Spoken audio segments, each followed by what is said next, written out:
Jackson District Library Community Engagement Manager, Jen Holin. Hi, Jen. Hello. Good to see you. Welcome back.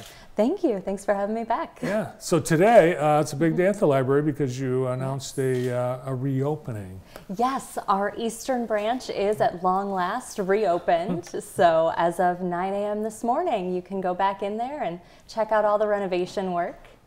So we will eventually take you indoors so you can see it, but you're welcome to go in person. This is how it looks on the outside. So they, actually it's a nice solid building. They really didn't need to do anything outside, did they? No, not too much. No, just some little touch-ups here and there.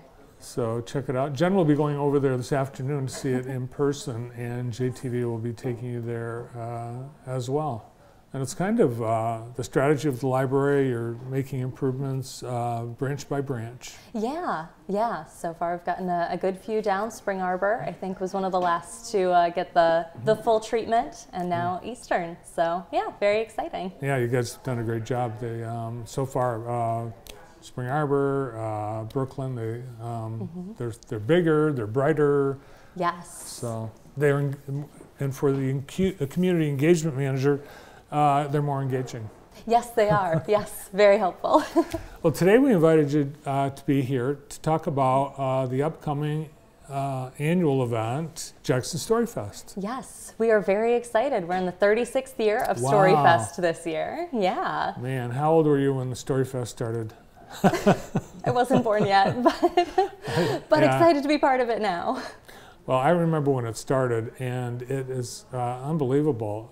It's thousands and thousands of kids exposed to this, and every year you guys outdo yourselves, bring in the top storytellers from all over, and because we've been doing it for so long, it's on the storytellers map as far as these folks. Yes. Yeah, they are just waiting for it. We start getting emails midsummer just to make sure that they're still on our lists. Now this used to be in the spring, didn't it? Yes, it did. Yeah, but it kind of interfered with school schedules and especially with testing, so we bumped it back to the fall, and now we've got it in November instead. Yeah, and during the early years, it actually had students come to downtown locations, auditoriums, Yes. and churches, but now it's the whole thing takes place at the schools. Yes, it's a much simpler puzzle to put together now. We just send storytellers out to the schools, so that makes it a lot easier, makes it more accessible to a lot of kids. So we usually reach over 10,000 each year, and Wow. this year is scheduled to be no different. So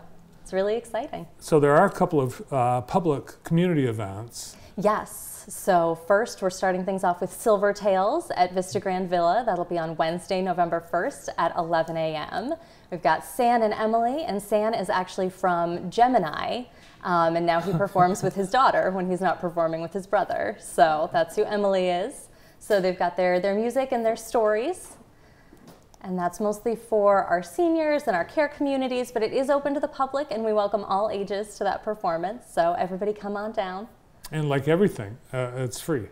Yes, it is. Yep. All of Storyfest is free for the public. So yeah, so we've got that. And then we'll, on Friday, we'll wrap things up with our showcase at JSO's Weatherwax Hall, just down the street here. So that'll be Friday night at 7 p.m. We've got some of our longtime storytellers there. Jeff Doyle, Robin Knott, Jean Boley, Corrine Stavish, and then Larry Castleberry will MC. Larry Castleberry's been part of Storyfest many times. What about these other artists? Do you have any first-time storytellers this year? You know, this year I don't think, oh, we do actually. I think we have one local storyteller who's done a few things around Jackson, but I don't think he's done Storyfest before. So Russell Davis is new this really? year. Yeah. Oh, We'll be he's a doing the great school storyteller. sessions. Yeah, I've seen his videos, and it looks like it's going to be a lot of fun. We're excited to have him. Now, I think we've had storytellers come out of this event that people locally have decided, you know, I think I could tell a story or two. It has inspired many from Jackson. Yes, and we're trying to encourage that even more this year. Actually, we've got a couple workshops led by some of our favorite storytellers, Jen Strauss and Adam Mellema, to try to really encourage and foster even more of that, Jackson storytellers. Now, since it is free, both the public performances, Silver Tales, and the general showcase, Those are free, but bringing in all these storytellers, all the logistics, food, everything, it's got to cost something. Yes, it does. Yes, we are very lucky to have a lot of wonderful donors, and then the Michigan Arts and Culture Council is a big sponsor for us. We get a very generous grant from them for Storyfest. What ages do you try to reach? What classrooms are you going into? Primarily elementary school, including their preschool and Young 5 programs, but this year we do have some more middle schools and at least one high school. So trying to get all ages, really. Nice. Well, we've got some other community events coming up before the year's out. We're getting closer, I hate to say that, to the holidays. We are. We're starting They're coming up fast. Making some plans. Yep, we've got the holiday open house, of course, is coming up in November the 17th.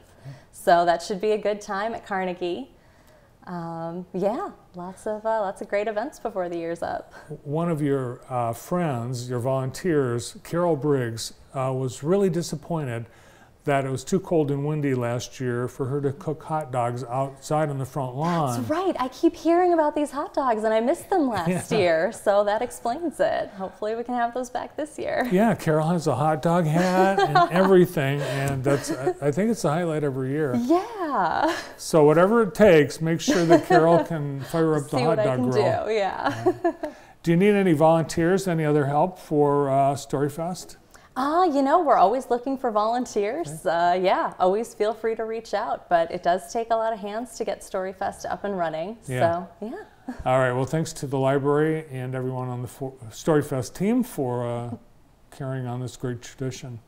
Thanks. Thanks for coming in. Thank you. Jen Holland, the Community Engagement Manager at the Jackson District Library. We mentioned